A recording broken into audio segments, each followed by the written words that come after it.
Thanks for coming out on this warm and potentially soggy night, and I hope it hasn't dropped, temperature hasn't dropped like 40 degrees in the next 45 minutes. My name is Jeff Hasley, and I'm the Associate Director of the Kinder Institute on Constitutional Democracy, and welcome to this latest edition of our Kinder Institute lecture series. Tonight we have one of the most eloquent and original young political historians working, the kind of person whose complexity of thought we were really thinking of, and this is going to sound like I made this up. I did just make this up, but it really also occurred to me that Johann Neem is exactly the kind of person we were thinking about when Justin Dyer and I created the Kinder Institute. We wanted to have a space where speakers who had new thoughts, thoughts that don't fit into the left and right. I did it the wrong way. Don't necessarily fit into the exact boxes, and who aren't afraid to put things together in ways that you don't usually hear them. And I think that's what we'll be hearing from Johann tonight about American public education. Johann Neem received his bachelor's degree from Brown University and his PhD from the University of Virginia. Like our colleague Krista Dirkseide, and we actually have a kind of seem to have an ongoing relationship with the University of Virginia that going back to the Jefferson's used gravestone and continuing continuing down to the present day. He is a professor and chair of the Department of History at Western Washington University in Bellingham, Washington. And are you still a senior fellow of the University of Virginia's Institute for Advanced Studies in Culture? He's the author of a number of great articles, including articles in different types of popular and intellectual venues, like Inside Higher Education. Also popular venues like the Washington Post and USA Today. But he's also got two great books and includes a number of scholarly articles. He's the author of Creating a Nation of Joiners, Democracy and Civil Society in Early Nashville, Massachusetts, from Harvard University Press in 2008. And a book that he's going to be talking about tonight, Democracy, Schools, The Rise of Public Education in America, from Johns Hopkins University Press. And if you came in from the north side, you may see that there's quite a large number of them out there to be sold. Johann will be happy to sign those, and the bookstore will be happy to sell them to you. And it's actually a great read, so I commend it to your attention after the talk. I guess the last thing that I'll say is that Johann is I think of him as a political historian, but it's political history in the way that I like to do it, which is broadly understood to include all of our different public institutions, all of civil society. Not necessarily campaigns and elections are good. They can be good, they can be bad. They're not even all of politics. That politics includes so many other things. Democracy includes so many other things, including our educational system. And I'm going to turn it over to Johann Neem to talk about that now.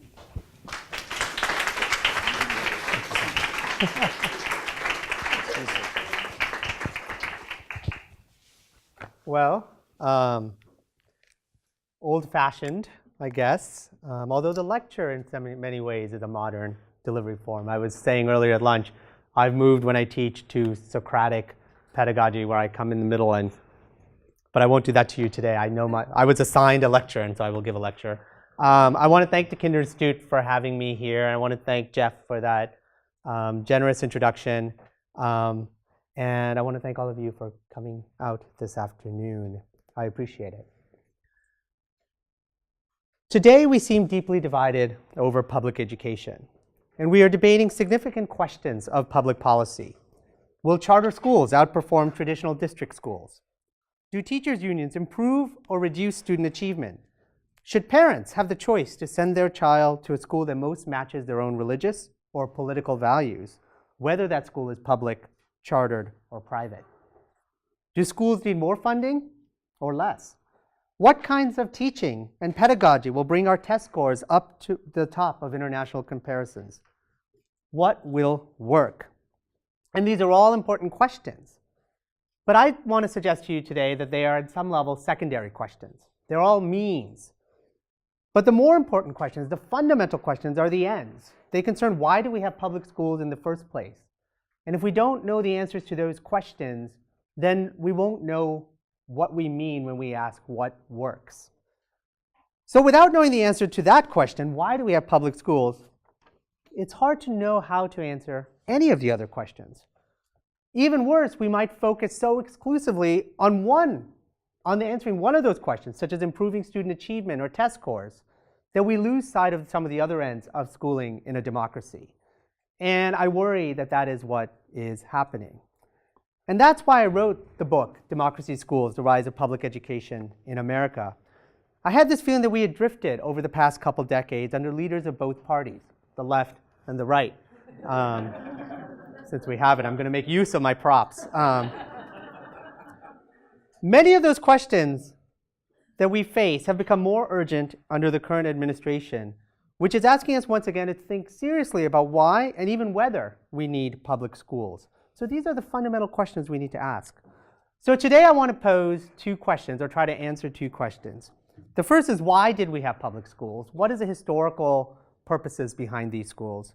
And the second is, why are we losing faith in that project today? So those are the two big questions I want to try to address today.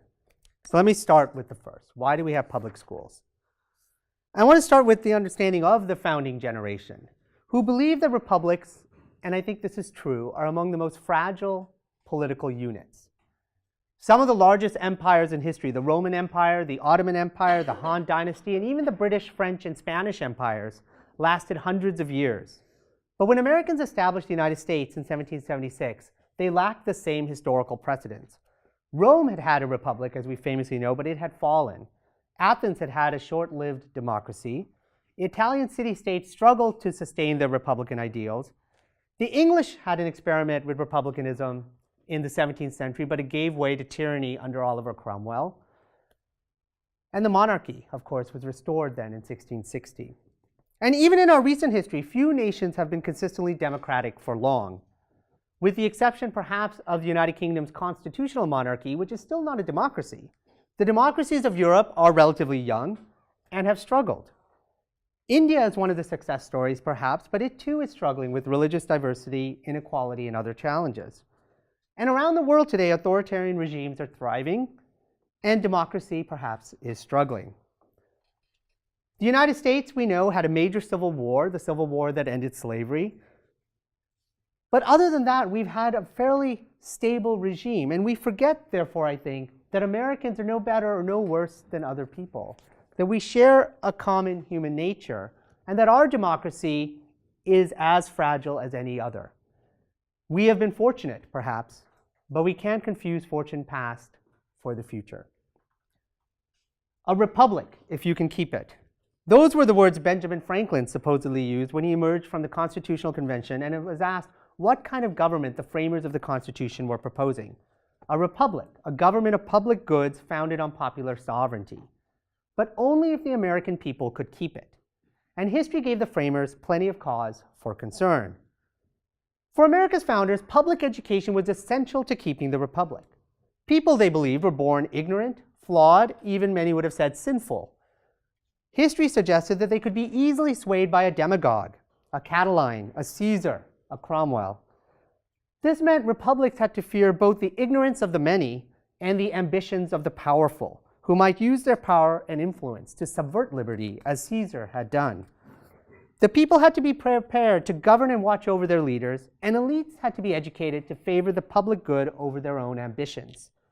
Threats to democracy would come from the few and the many. For some of the founders, like Pennsylvania's Benjamin Rush, the real threat was the many, the people. The people were ignorant and selfish. They favored the interests of their pocketbooks, their denominations, or their region over the common good of the state of Pennsylvania or the new United States.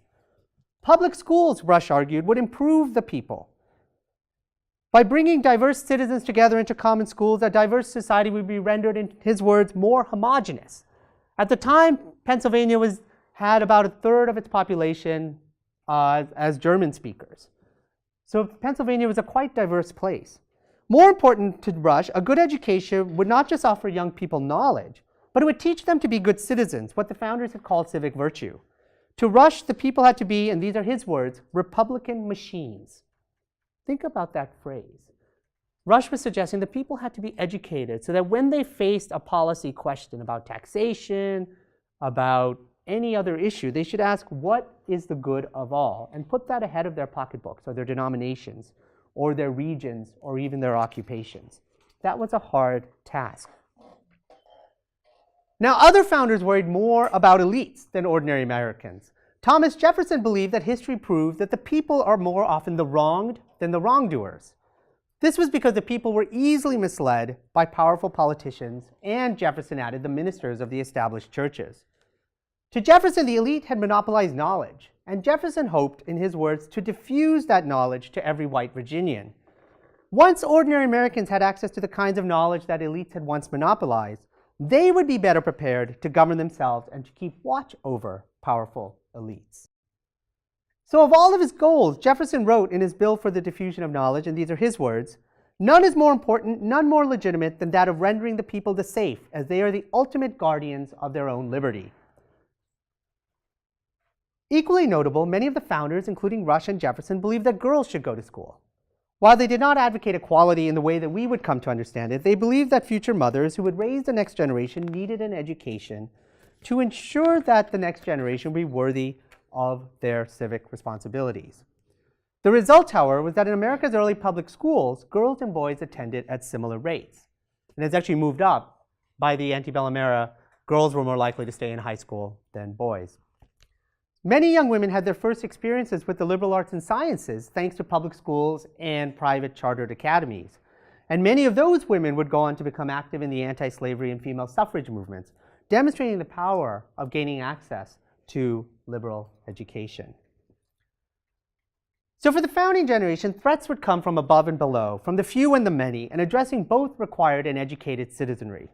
On that, Rush and Jefferson agreed. The people were not born capable of being good citizens. They had to be prepared for their citizenship. And in a democracy, this is the fundamental reason for public education. Citizens must be prepared to govern themselves. That's one of the arguments for why education should become a public instead of a private good, because it's about the welfare of the public. But this would mean equalizing access to schooling, and only public systems would ensure equal access. Our founders particularly promoted equal access to the arts and sciences, those subjects that prepared people to grapple with the kinds of issues that citizens and future leaders might face. Now, I want to just contrast quickly this founding vision with some of our language today. Today, we see public education primarily in terms of its private benefits. We want schools to provide economic opportunity, and of course, there's nothing wrong with that. I'm a parent, and I want my children to be successful, but I think it's not enough. But slowly, we've come to describe the economic purposes of school as primary. It seems that's all we can agree on these days. Thus, the Common Core state standards adopted by most states consider the goal of public schools to be college and career readiness. That's the Common Core's phrase. Given that many of these same reformers also now see higher education, college, as a form of vocational training, we're really talking about career and more career readiness rather than preparing leaders and citizens for a democracy. That's a big shift. The economic language has trumped the civic language as Americans respond to decades of growing inequality and the real challenges posed by globalization. Now again, there's nothing wrong with expecting our schools to serve economic goals or to promote social mobility. And one might argue that those are themselves public goods. But they're not enough. Don't we want more of our schools? Don't we want to revitalize the public mission of public education? Americans, between the Revolution and the Civil War, wanted students to have a liberal education, to prepare them for public life. Jefferson himself proposed a pyramid structure. At the elementary level, students would learn the basic academic skills, reading, writing, and arithmetic, as well as knowledge of history, science, and ethics. Students at higher levels would learn ancient and modern history, math, physics, chemistry, anatomy, medical theory, zoology, botany, mineralogy, philosophy, legal ethics, and what we today would call political science and economics. The goal was that we would graduate knowledgeable, thinking citizens and civic leaders. That's the primary argument the founding generation made for public education. or expanding access to schooling. In the 1830s, reformers added a second argument for public schools. So this is argument number 2. Education should help people engage in self-making, which meant developing young people's hearts and minds. So this is the era of the self-made man, the era of the self-made American, the 1830s, 40s. And educators argued that self-making required access to a rich education. The Reverend William Mary Channing, one of the founders of Unitarianism, who was a prominent minister of his era, argued that access to liberal education was an obligation of a Christian democratic society that proclaimed equality. God's world should be accessible to every person, and since every child, Channing believed, had the image of God within her or him, they deserved an education. Channing wrote in 1838, and these are his words, "Because he is a man, not because he is to make shoes, nails, or pins." A liberal education is an entitlement because a person is a person, not because of what they might do.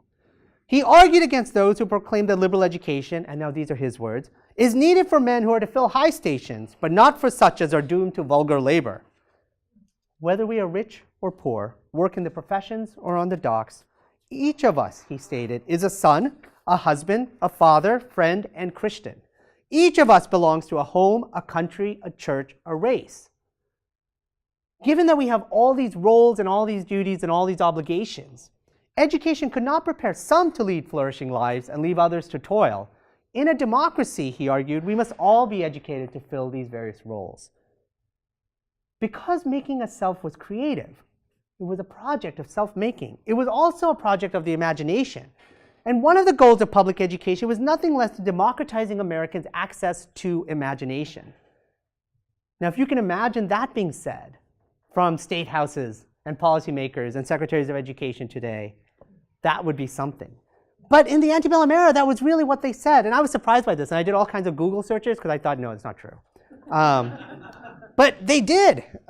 Education reformers hoped that by giving all Americans access to the richness of the liberal arts, they would help students imagine new worlds, to be truly self-made. But the paradox was self-making could not be done without knowledge. It required it. Imagination, they argued, would be enriched by studying subjects like history, which revealed the ideas and experiences of others, and science, which provided knowledge of God's creative force in nature. The arts and sciences would offer students perspectives not available elsewhere, providing the kind of knowledge students were drawn to make worlds of their own, to be self-made. That's why students read literature. The works of Homer and Shakespeare were built on the solid materials of human knowledge, one writer asserted in the 1850s. The only way to enrich the imagination and enlarge the pleasures derived therefrom is to store the mind with well-ordered and distinctively comprehended truth. In other words, you can't imagine with nothing there to imagine with. That's also why Americans needed science.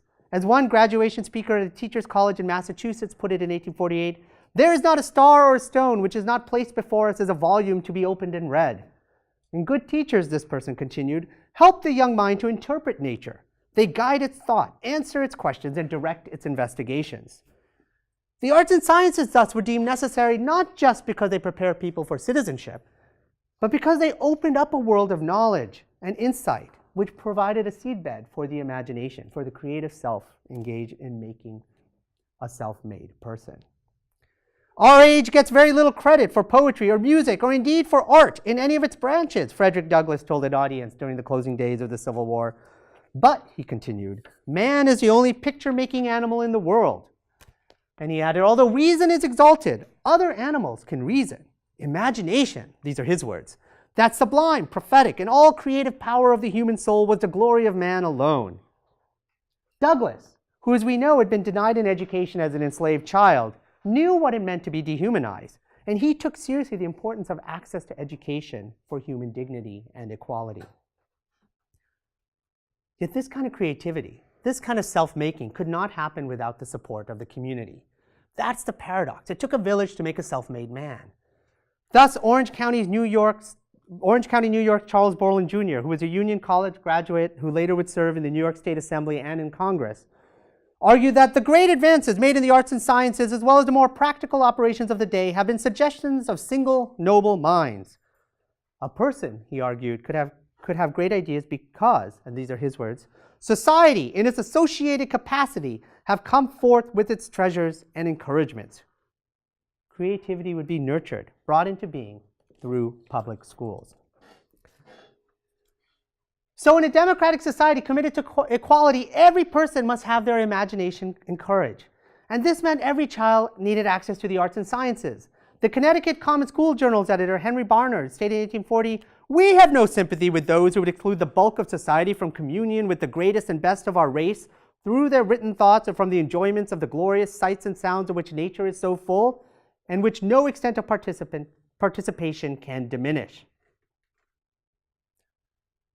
So that's their vision, the vision of the generations between the Revolution and Civil War who are advocating public education. Yet even in the past, as today, many Americans disagreed. And many Americans argued that this vision was not worth it, and certainly not worth tax support. Some were simply anti-intellectual. One North Carolinian wondered, would it not redound as much to the advantage of young persons and to the honor of the state if they should pass their days in the cotton patch or at the plow or in the cornfield instead of being mewed up in a schoolhouse where they are earning nothing? Such an ado as is made in these times about education surely was never heard before. So there was skepticism aplenty. Others hated the taxes. One Pennsylvania school tax collector in 1859 recalled, "Many guns were leveled at me and threats made. At one house, I was badly scalded by a woman throwing boiling water over me. At another, a woman struck me on the back of the head with a heavy iron poker. And at another, I was knocked down with a stone and assaulted with pitchforks and clubs. But," this collector heroically noted, "I succeeded in getting away with 3 cows." You don't think of tax collectors in that kind of heroic mode, but wealthy farmers, this tax collector noted, refused to pay until he, the tax collector, had taken some of their stock, as he put it. And then they would sell the stock for taxation.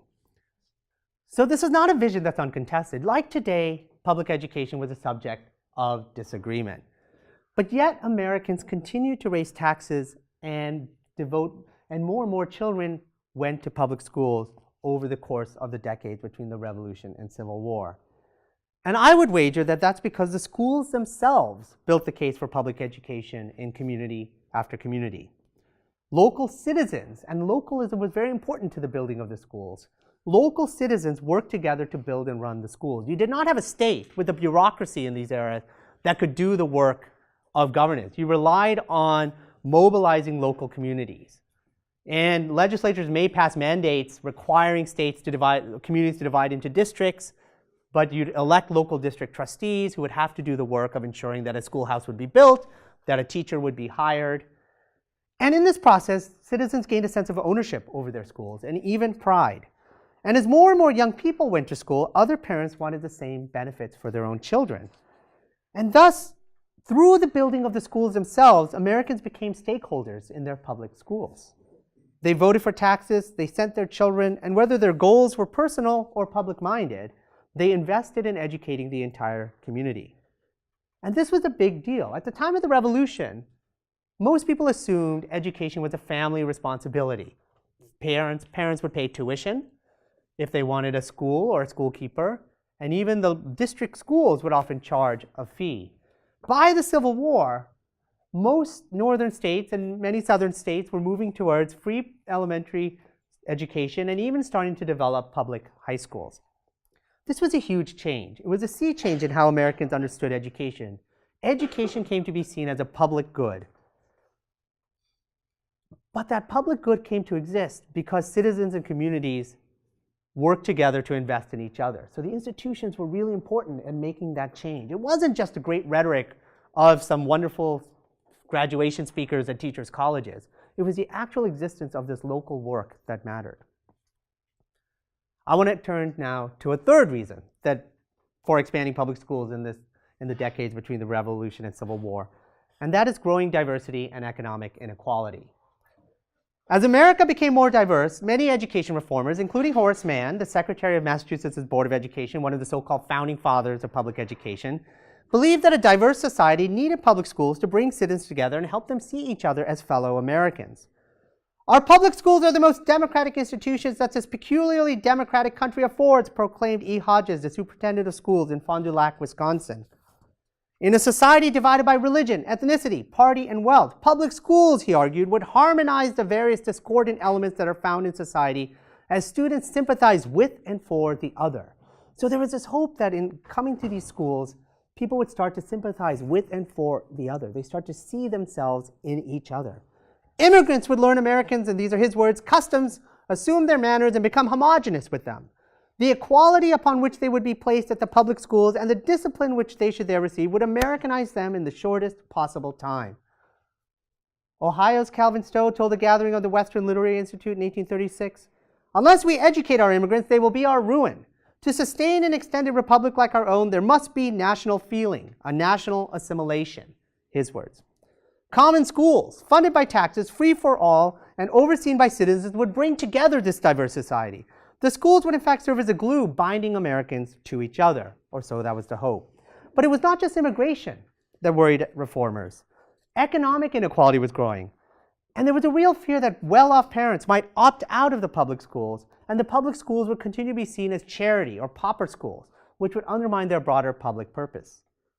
Americans had a duty to render the advantages of common schools to all classes and conditions of society, resolved a meeting of educators in New York.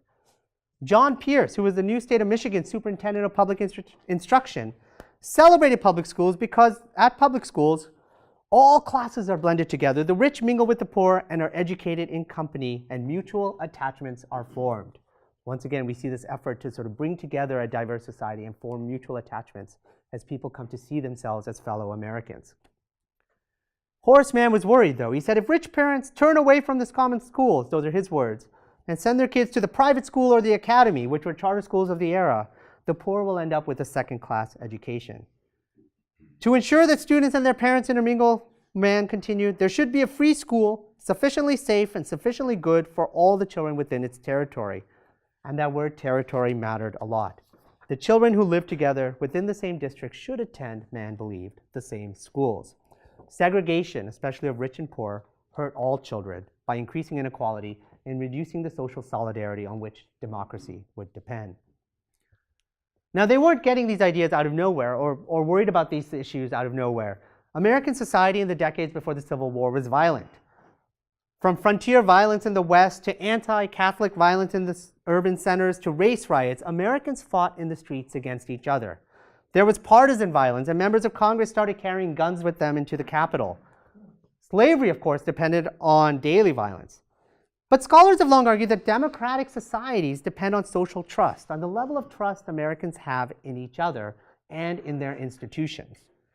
And as Americans looked around their nation in the 1830s and 40s, and certainly in the 1850s, as the conflicts that produced the Civil War led to increasing violence, they had reasons to be concerned. They hoped that the public schools would not just help Americans prepare themselves for citizenship, but would bring this complicated, violent, and diverse society somehow together. Now, perhaps that's too much to ask. It was certainly no easy task. It goes without saying that African Americans in the South were not included. They learned to read and write, if they learned it at all, in secret. Sometimes they learned from whites, but often from one another. Enslaved people caught teaching someone to read could face death. But yet many African Americans did learn. In the North, African Americans argued for integrated schools, but the trend was actually against them. In fact, in the decades before the Civil War, many African Americans in the North lost the right to vote that they had once had. Northern states and communities had both integrated and segregated schools. It was very depending on states and localities. But Northern African Americans recognized the importance of integration, of the way in which the public schools not only made people Americans, but determined who counted as an American. Take the case of Boston's Benjamin Roberts. Roberts was trained as a shoemaker and became an anti-slavery activist. He had a 5-year-old daughter in 1847, and he would watch her walk by the white-only school and recalled how he had felt when he had to do so as a child. These are his words. The pupils of the several schools as we passed took particular notice of our situation, and we were looked upon them as unworthy to be instructed in common with others. He did not want his daughter to experience the same feelings of exile, and he and other advocates of integration took their case to the Massachusetts Supreme Court. The court actually upheld segregation in 1849, but the legislature overturned the decision 5 years later thanks to grassroots activism by both black and white citizens. But interestingly, if African Americans wanted in, Catholics wanted out. They wanted their own schools. Like many Americans today, especially religious conservatives from various faiths, Catholics argue that public schools were unsafe for the moral development of their children. Some priests considered excommunicating parents who sent their children to public schools. So that gives you a sense of the level of anxiety that they had. In cities across the nation, Catholic leaders and parents asked for funding for parochial schools, vouchers in today's language, so that their children could learn their faith, and also because the public schools were in fact biased against Catholicism. And anti-Catholicism, as most of us know, was no small thing in the 19th century. Protestants rioted against Catholics, and at least one reason for expanding public education was to Americanize Catholic immigrants at a time when the Catholic Church remained officially hostile to both democracy and the separation of church and state. Yet on the other hand, the majority of Catholic children attended public schools, and they learned alongside their fellow Americans, native-born and immigrant. But the arguments Catholics made then echo arguments that religious conservatives make today and are worthy of being taken seriously. In a diverse society, they argued, the parents should choose schools that reflect their faith and their values. The big question, I think, is whether American diversity means that we should allow families to choose schools, or whether our diversity makes coming together in some common institutions even more important. And in the era between the Revolution and Civil War, African American and Catholic leaders answered that question differently. So to bring this first part to a close, there were three reasons for public schools that were articulated: preparing people for being citizens and civic leaders, unleashing students' intellectual capabilities through a liberal education, and bringing together an increasingly diverse society to form one nation. Those were the three primary motives, the three purposes, the ends of public education. Which brings me to my second question: why then have we lost the faith? Today, we're less certain that public schools are that important, or even if education should be a public good. Our current Secretary of Education has argued that families, not society, should make education decisions. And many political and business leaders from the right and left have argued that schools should prepare Americans primarily for work. In other words, we're privatizing today both public schools and their purposes. And I think, again, there are three big reasons shaping our loss of faith: economic globalization and its challenges, racial inequality, the continued challenges of racial inequality, and diversity. So let me take those up. So one way to frame this issue is that we often use our schools to fight what we believe is the biggest contest of our era. For the founders, the question was whether the citizens would be capable of self-government. Would the republic last? During the Cold War, the US was engaged in a contest over whether democracy or communism was a superior system. That gave impetus to educating for democracy. It was considered an extremely important activity. At both the K-12 and college levels, Americans invested in the arts and sciences and emphasized the importance of an educated citizenry capable of recognizing the distinctions between democratic freedom and communism. That led to a lot of funding. It led to the GI Bill. It led to the National Endowment for the Humanities. It led to general education programs where students take courses in all the different disciplines. It was a big investment in ensuring that Americans had the kinds of knowledge and skills that Jefferson had aspired for them. After the fall of the Berlin Wall, after the end of communism, we started to move to another set of worries. We're worried about the rise of China and other economies. We worry about whether globalization is eroding economic competitiveness. And rightly so. We are worried about those things. And at a time of growing inequality, when good jobs seem hard to find, and corporations themselves are not tied to any place or any nation, American citizens and leaders alike are rightly concerned about how to create a vibrant economy and how people can get ahead in a declining economy. And this puts economic concerns to the fore. These concerns, of course, have been spurred by international rankings that have placed other countries' schools ahead of America's. Will we be able to compete? We see this, as I noted earlier, in the Common Core. According to the Common Core and America's leaders, the real test of schools is whether students graduate college and career ready. Now, I want to suggest that despite the high standards of the Common Core, in many ways, this reflects a real lowering of our expectations for our public schools. And I want to contrast that with the words of the National Education Goals Panel, which was created under the first Bush administration, which concluded that higher academic achievement should prepare students in the words of the National Education Goals Panel, for citizenship, further learning, and productive employment. So productive employment mattered, but it was with citizenship and further learning, developing people's intellectual capabilities. And this would happen, they said, through challenging subject matter, including English, mathematics, science, foreign languages, civics and government, economics, arts, history, and geography, and by, in the words of the Goals Panel, teaching students to use their minds well. This is a very Jeffersonian kind of framework for education. And another Bush-era document worried that poor and minority students, and this is a quote, have not been introduced to literature because the focus has been on basic skills. How do we expand Americans' access to literature, especially poor and minority students, was the question the first Bush administration was wrestling with. Today, our kids spend more and more time, it seems, learning those skills and getting tested on those skills and having less time for literature and other subjects.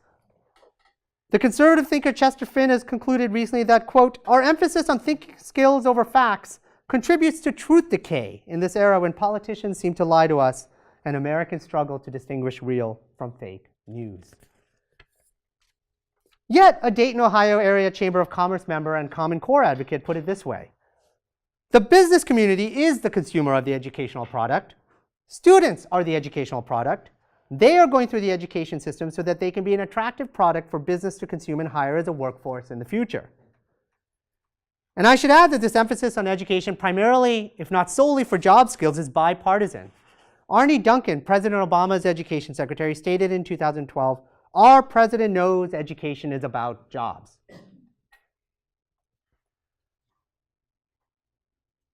So in this moment where we're deeply concerned about the future of the American economy, we're facing the challenges, obviously, of technology, but also globalization. Economic concerns have moved to the fore, displacing our concern with the civic and intellectual goals of education. A second reason we've started to lose faith is that despite decades of trying, it's been a real struggle to improve test scores in urban areas with high poverty, places that are disproportionately also inhabited by black or other non-white students. So there's a racial equality argument. Although many studies have linked academic performance to outside school factors, including poverty, school reformers and concerned parents reasonably want schools to do as much as they can to offer children opportunities to succeed. But the problem is we haven't found a silver bullet. It's not been more money. It's not been small schools. It's not even been school choice. It's not even been teachers' unions, because urban schools that are failing and are blamed by teachers' unions, but many non-teacher union states have similar outcomes. The real challenge is not unionization per se, but we haven't figured out how large urban bureaucracies can best serve large numbers of poor children. But there has been a policy shift toward breaking down those bureaucracies and encouraging experimentation, because we don't know what works, through charter schools, through vouchers, through something. And this is an effort to provide opportunities to people who have not, to students who have not been well served by the traditional system for various reasons. And for many parents, this has allowed them to exercise some agency for their children, the kind wealthier parents do by moving to better off neighborhoods with supposedly better schools. You know, we've self-selected in multiple ways. While many parents want charter schools to get their children out of failing schools, the NAACP and other organizations worry that the result will be greater inequality and a weaker commitment to educating all of America's children. And the reason of that worry, I think, has to do with the origins of the public schools themselves. Because the institutions were necessary to get people through to invest in each other's children, because public schools took off, because people wanted to send their child to a school, but they pooled their resources and started to, as a byproduct, invest in other people's kids. And that's how we created public good. There is this fear among many that if we lose those institutions, we'll lose the commitment. And so that's a big question. How do we improve these schools that have struggled for so long when we don't know the answer? And at the same time, there are risks involved with some of those approaches. And finally, I want to suggest that one of the reasons we're losing faith is associated with America's increasing diversity. And of course, diversity was one of the reasons that reformers in the 1830s, 40s, 50s pushed for public schools in the first place. Now, diversity certainly is one of America's greatest strengths, but it's also one of America's greatest challenges. Democracies, as I said earlier, require citizens to have a sense of solidarity, to see themselves as people who trust each other and can work together. Not all governments require as much. Empires can rule diverse societies because they want peace and they want wealth, and they are willing to use force on their subjects to achieve those two goals. The same, of course, is true of authoritarian regimes. But democracies require something from each of us. They require us not only to see ourselves in each other as fellow citizens, but to cooperate with each other and to win and to lose elections gracefully, knowing that the other party, the other group, the people we disagree with have good intentions and the best interests of all of us in mind. It takes a lot for democracies ask a lot of the populations that are part of them in ways that other kinds of regimes just don't. So if diversity brings vibrancy, innovation, and talent to society, it also is something we respect. It's also something that we respect because we value people's rights, and we want people to be free to choose their faith and to pursue lives that they have reason to value. Diversity is also a byproduct of our freedom. This is one of the things James Madison thought a lot about. But it's also a threat to our capacity to work together collectively to protect that same freedom. And that's the challenge. In the 19th century, Protestants were the majority, and so while the schools were not necessarily explicitly religious, they drew deeply on Americans' Protestant background culture. For Catholics, Jews, or non-believers, for much of our history, the public schools were not welcoming places. That started to change in the 20th century. But in response today, an increasing number of American evangelicals have opted out of the public schools, as Catholics did in the 19th century, because now they believe that the schools are unsafe for their children's faith. In Michigan, in her home state, Betsy DeVos has led the movement to move funds and students away from public schools. So today, many conservatives want to opt out. Although in the 1960s, there was liberals who sought alternative schools and accused public schools' efforts to foster a shared national culture of imposing what they call social control. And that position is still held by some advocates of multiculturalism who question whether public schools should engage in the Americanization of immigrants. But today, it's the right that has largely embraced what had been the left's language. For DeVos and many families, the public schools no longer represent American values that Protestants once could take for granted, just part of the background culture. And to an extent, they are right. Not only has the United States become more religiously and ethnically diverse, but Protestant churches are struggling to retain their congregants. Indeed, the biggest threat to American Protestantism is not the growth of other faiths, but the fact that many Americans, an increasing number of Americans, are choosing not to attend church at all. But these changes, I want to say, were made to feel more sudden and more abrasive because of a series of Supreme Court decisions that one by one secularized the public schools. As a way of handling religious diversity, it should be added, right? So in trying to resolve this problem, it created new kinds of problems for Americans. A 1960 survey found that about 88% of public schools in 1960, I just said that, had Christmas celebrations, 42% had Bible reading, and 33% had prayer in homeroom. This prayer in homeroom and Bible reading expanded in the days after World War II as a counterpoint to godless communism. So the amount of religiosity in school has not been a constant. It's waxed and waned over its history. But in the cases of Engel versus Vitale in 1962 and Abington versus Schempp in 1963, the Supreme Court outlawed both school-directed prayer and Bible reading, fundamentally transforming the relationship between public schools and religion. Now, many, if not most Americans at the time wanted a religious component to public education.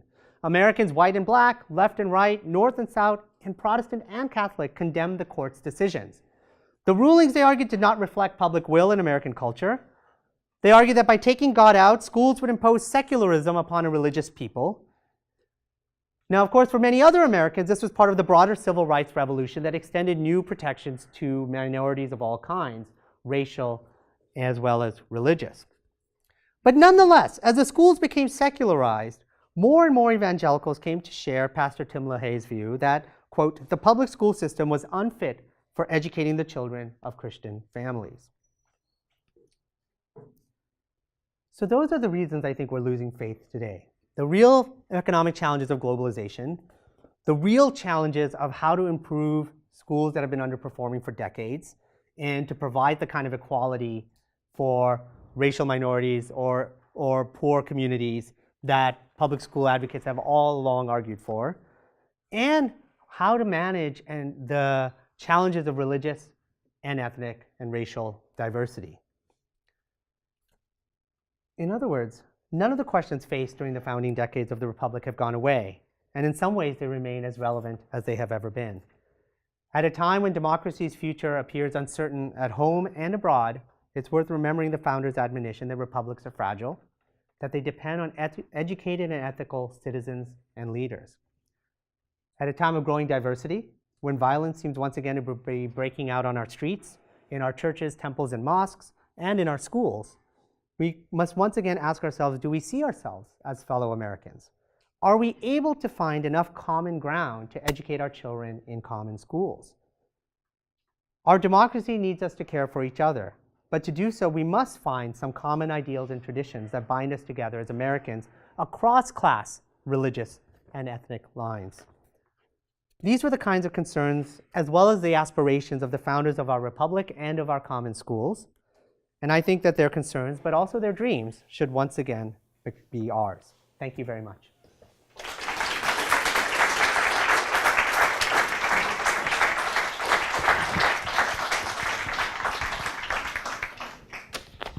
Do I need to talk into this?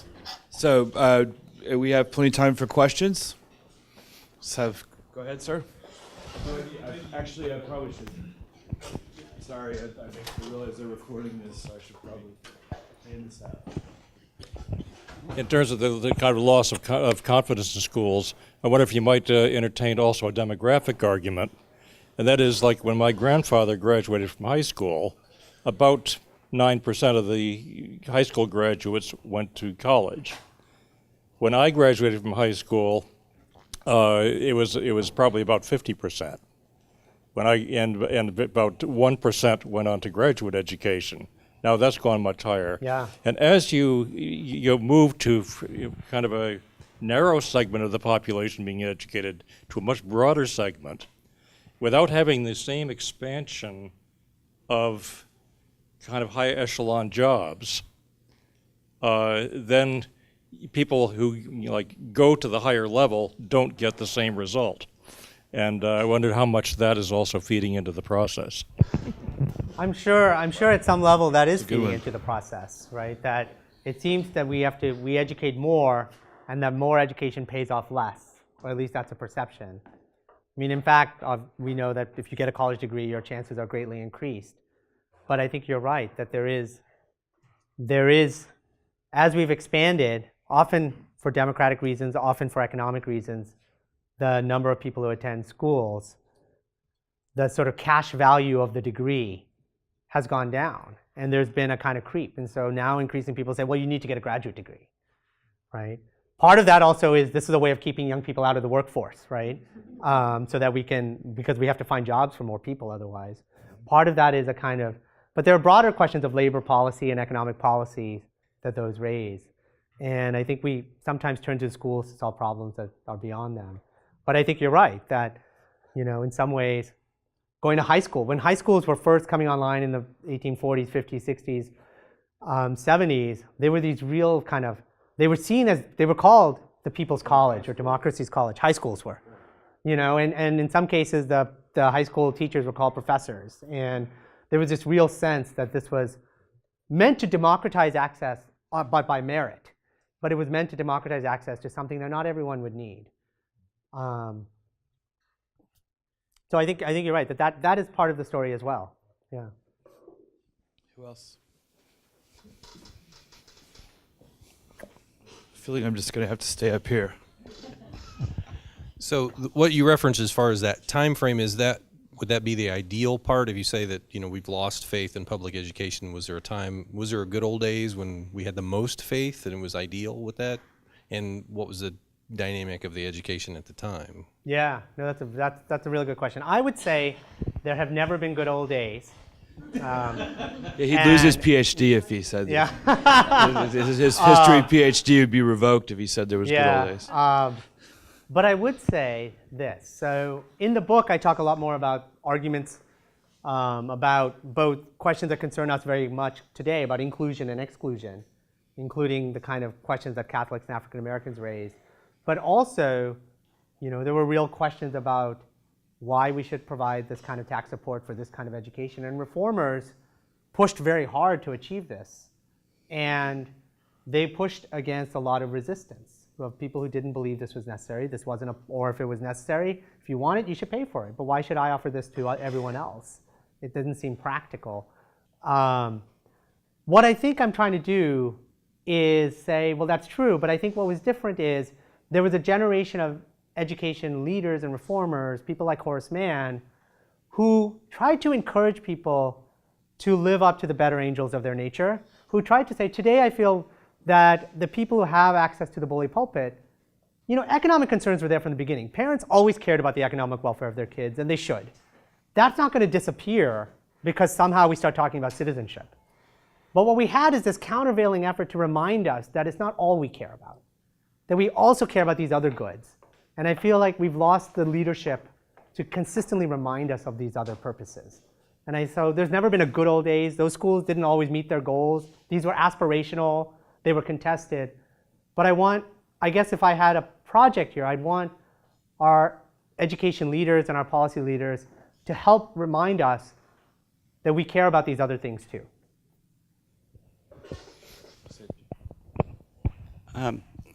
It's true that we're more diverse. Does anyone identify the 3 or 4 things that we all really should agree about? Or is it hopeless to think that, in fact, we will come to any overall consensus about what we should pursue? I don't have the answer to that question. That is the big question. I think,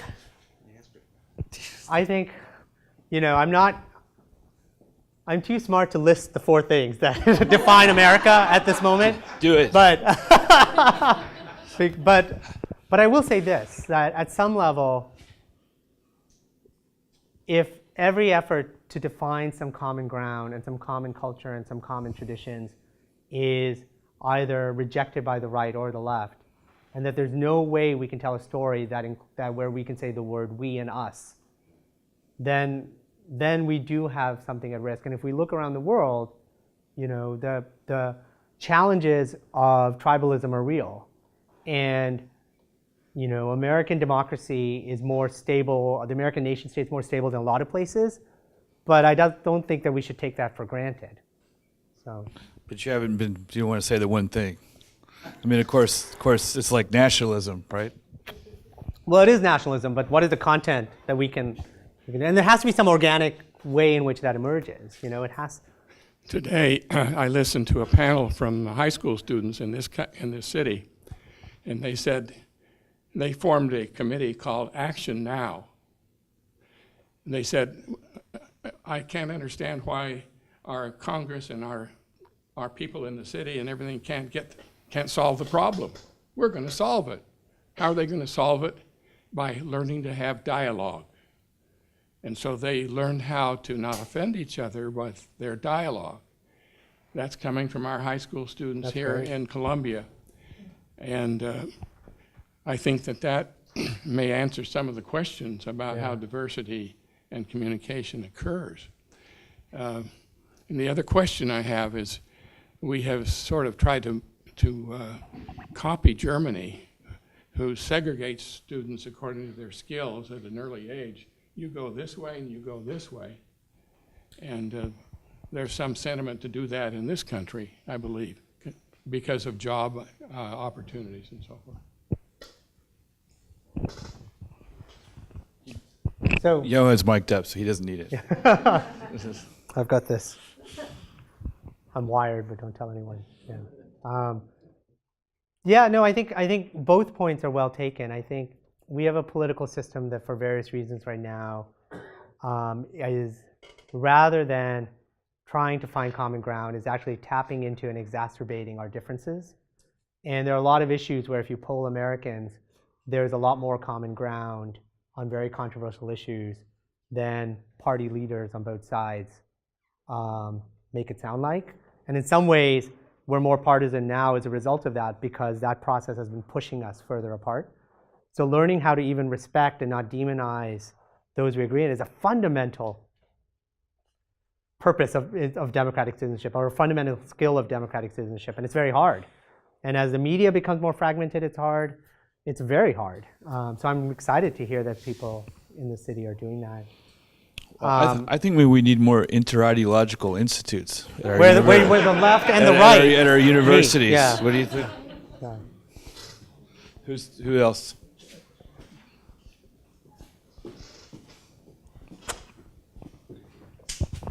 Thank you, Dr. Neem, for the interesting talk. I have a question. Many of these issues and terms, I feel like a lot of them have to do with maybe trying to have a democracy that's a little too large. You're saying that a flourishing democracy requires being able to see eye to eye with your fellow citizen, be able to see things through their perspective.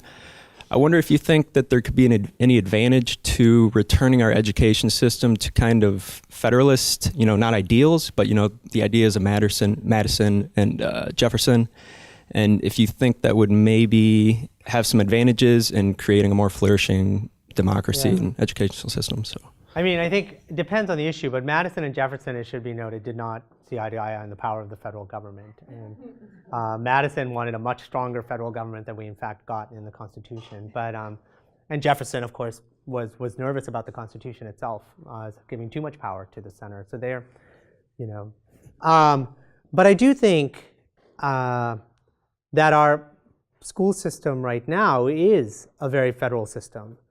Unlike other nation states, the role of the central government, the federal government, has grown, particularly under the last few administrations, starting with the first Bush administration, has really expanded. But under the Carter and the Department of Education early was really about, and even earlier education under Johnson, earlier education legislation under Johnson was compensatory. We're going to provide extra funds for school lunches and places where people are poor. We're going to do those kinds of things. And of course, the big federal intrusion in that era was to desegregate.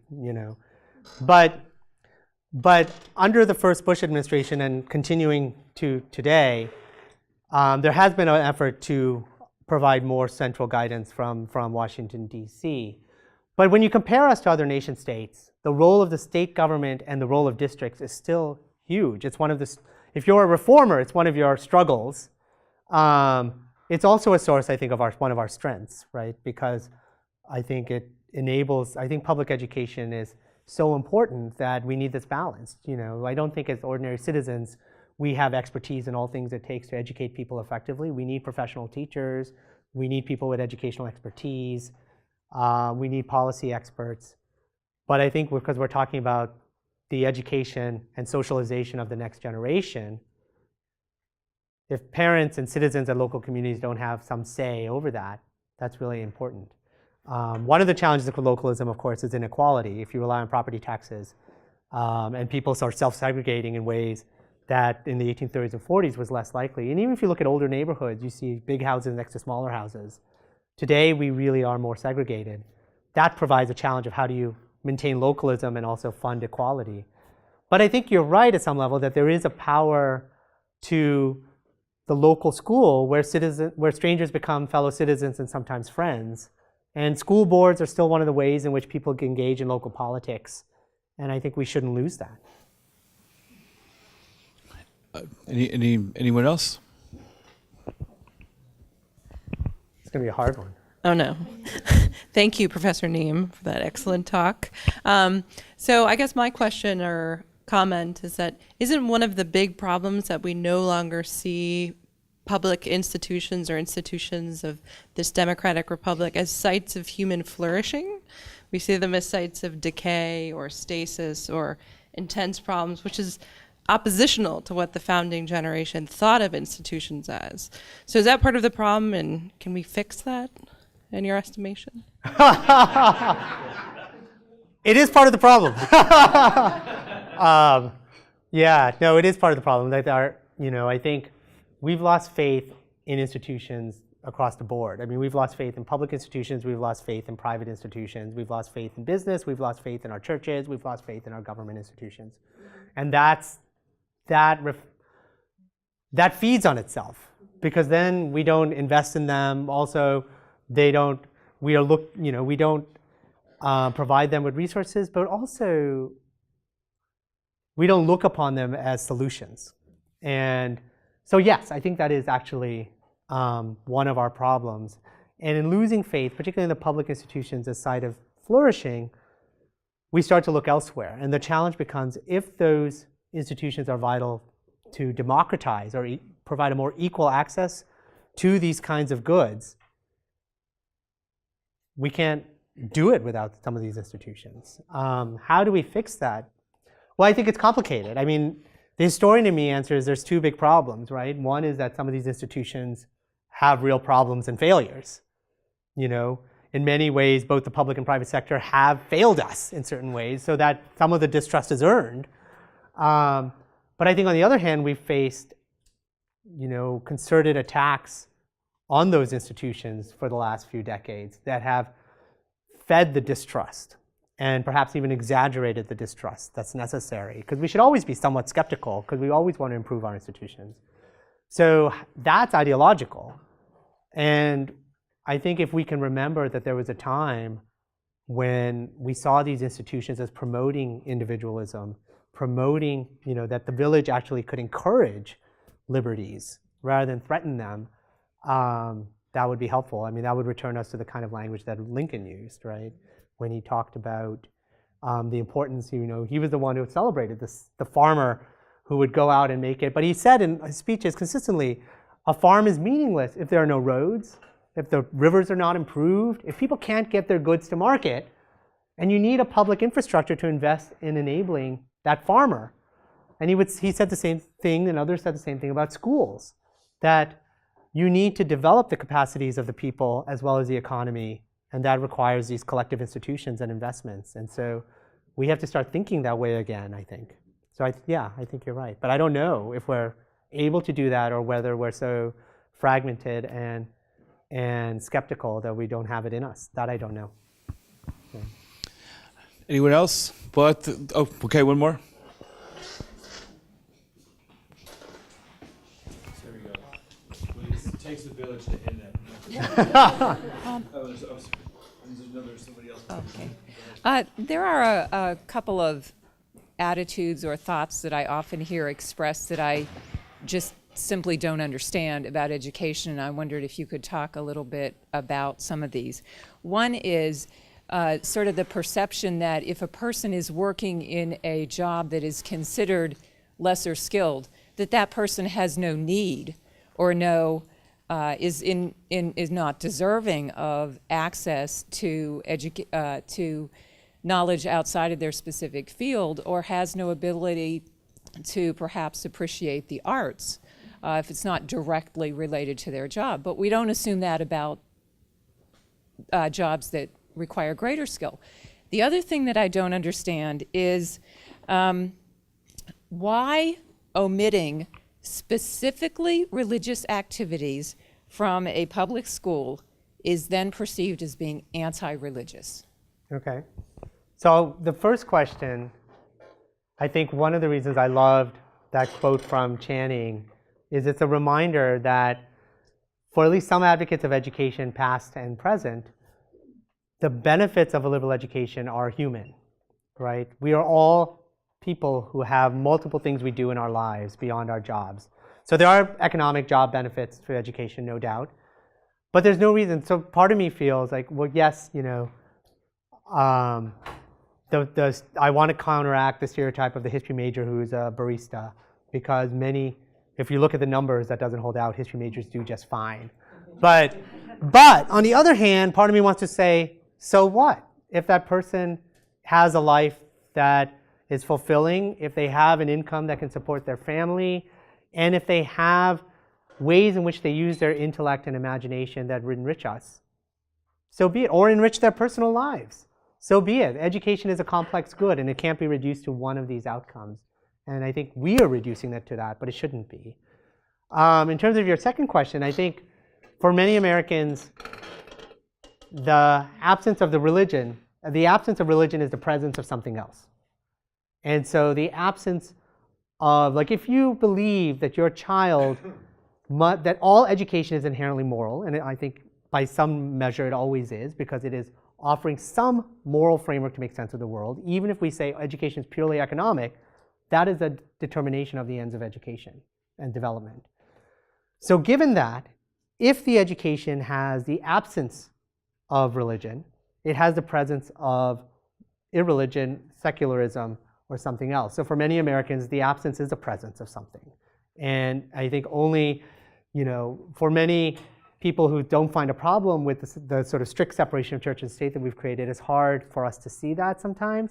But I think for those of us who do come from that background, we can see that absence as a presence of something that is threatening to our children. And so both perspectives exist, and I think that's one way to think about it.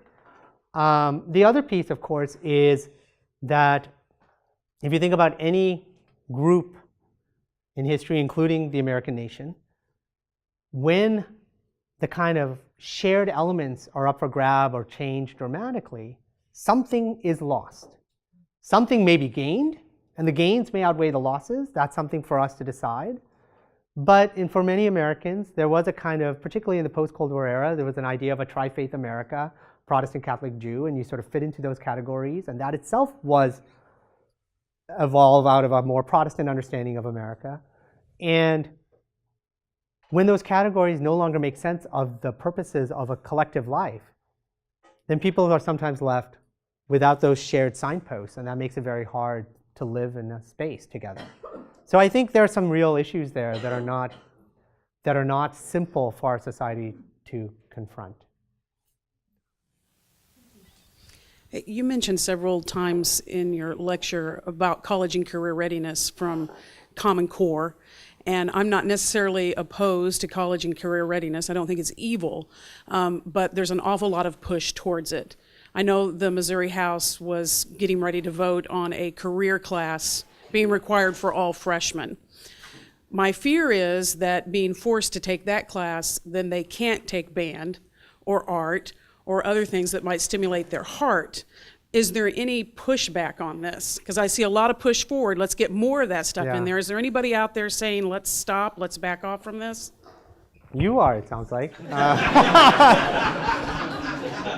I mean, of course there are, right? I mean, but... Is anybody listening? That I don't know. I mean, I think, again, I also don't think college and career readiness are bad things. My goal is not to say we should not have or expect some useful economic outcomes from our schools. And we should, and I'm certainly not saying we shouldn't prepare people for college. I guess my real concern is that we're whittling away some of the other purposes, so that's all we're left with. It's our lowest common denominator, and it's not enough. But when it becomes the things that we test for, when it becomes the things that we push for, and we don't have these countervailing reminders or pressures, then we will lose those other goods of education. That's my fear. Not that people should never be prepared for a career or be prepared for college. I mean, I think that's the dominant language of today, that if I mean, this goes back to the question about education and career. If the high school or college degree does not lead to the right kind of job, it has failed. And the flip side of that is, therefore, all those subjects should be oriented towards ensuring we meet the needs of employers. And there's some truth to that. But again, if that's all we're doing, we're losing a lot. And so I think, there is pushback. I think there's a pushback in some ways against the increased amount of testing that has, in some ways, especially at the lower grades, has reduced time for some other subjects that people still think are important.